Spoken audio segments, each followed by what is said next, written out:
Hey there, how you doing? Charlie Winters here with horse racing tips for Wednesday, the 2nd of October. Well, a quick recap on Tuesday's performance. Well, it's frustrating really because the two bigger price horses of the bet both came placed. Unfortunately, the first two runners, they both ran promisingly. One of them it allowed the winner. I think it won in the end. Allowed the winner to get away from it, and then didn't find a great deal or as much. I was wondering what the jockey was doing. To be fair, Josie, is it Paddy Hanlon? I thought he was really confident in how he was going. He didn't attack the hill. I thought he was saving some, which I was quite pleased about. Kicked down the hill and didn't really find anything, and then um, was just pipped for fourth place. The other horse was the John Wade owned horse that came from the behind. That came from behind. It had every chance, and then it blew up. It weakened. Oh, I don't know if you could hear that noise or know what it was. I've got a pop bottle outside of me, and there's some air just come out of it, or gas. Yeah, so the John Wade owned horse. I said how it wanted further. I think because they keep holding it up and making like strong runs towards the finish, I think it's too much for it. It's blowing up. If it ran more mid division or prominent, I think it would have a much better chance. But as I said, I was concerned about them finding a handicap mark for it, and I definitely think that's what they've done. And they'll probably even step it up in trip now.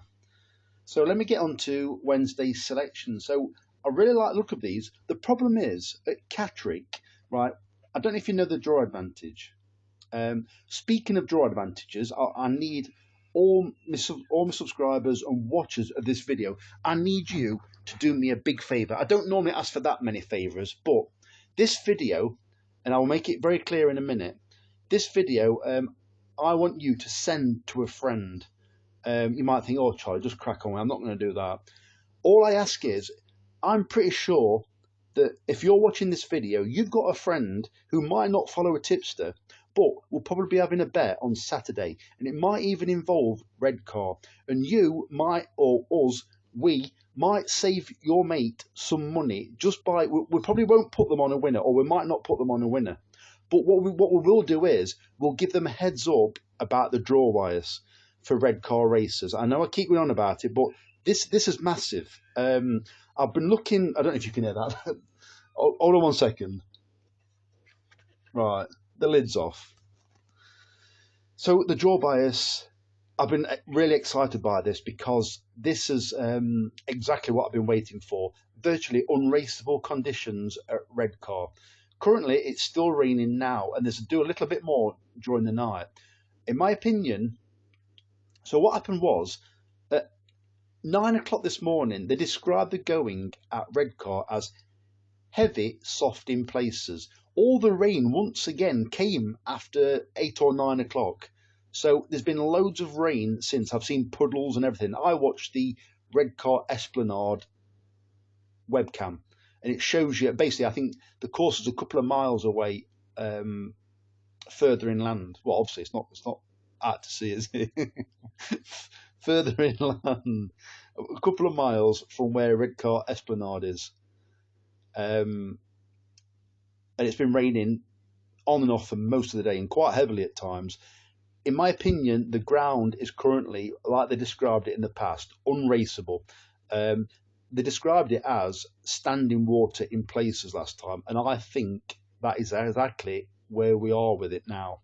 So, to cut a long story short, show your friend this video, and I'll tell you how to do it now. So all you do, when you're watching this video, just look under the bottom right hand corner of the video and you'll see a button that says share. Click the share button, and don't get wrong, don't worry about this. I don't want you to share it on social media because I know that some people don't like sharing the betting with friends or with family. It's like, oh, I could do without the hassle.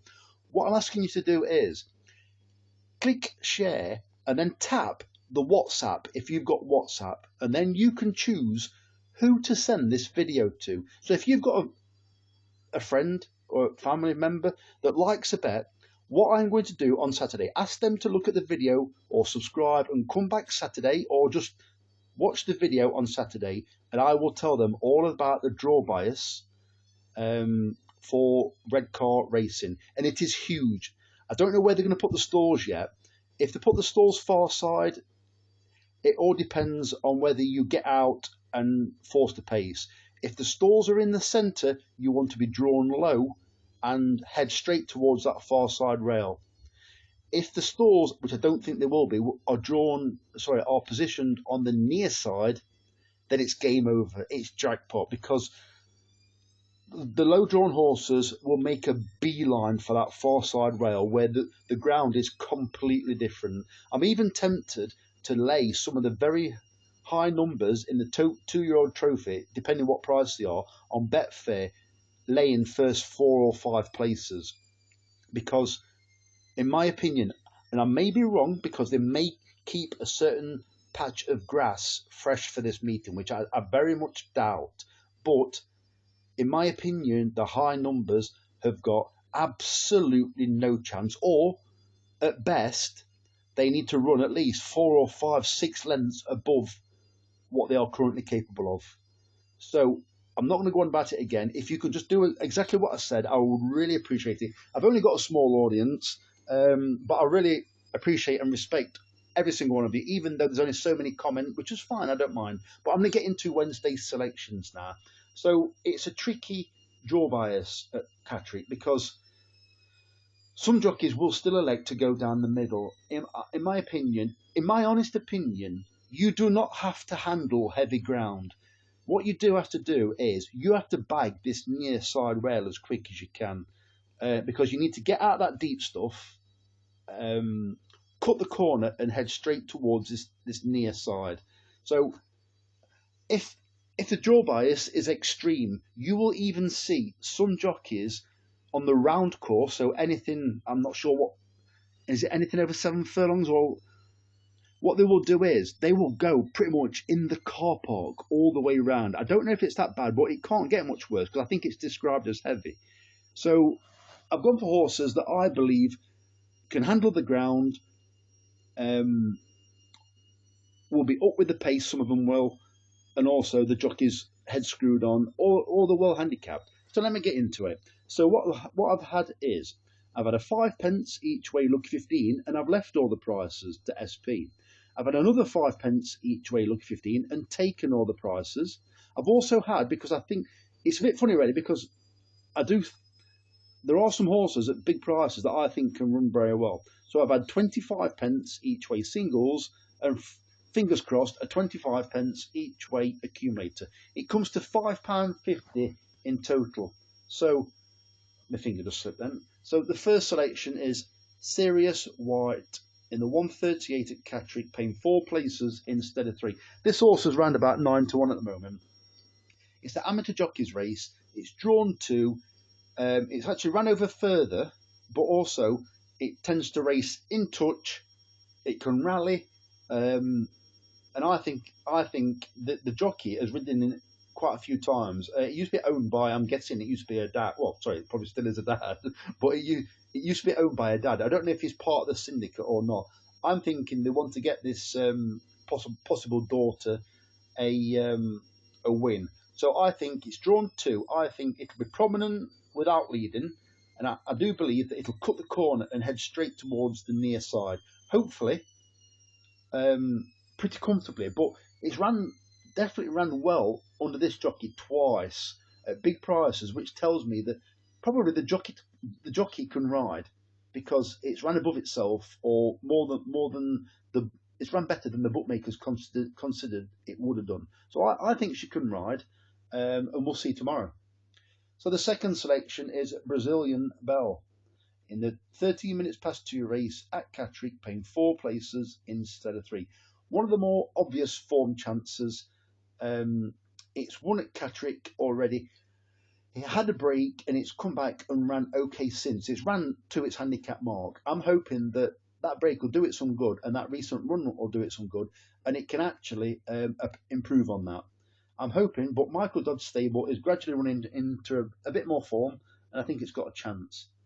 The third selection is Perfect Arch, and this horse I'm really interested in because I think it's got every chance. Because, well, Perfect Arch, it's roughly 18 to 1 in the 323 at Catterick, paying 4 places instead of 3. This horse loves soft ground. It's been hurdling, but the times when it's run on the flat, you can give it a chance. It's ran 4 lengths behind Tafsir. I think it was at Hamilton, but it doesn't really matter. It handles soft ground. On its very first run for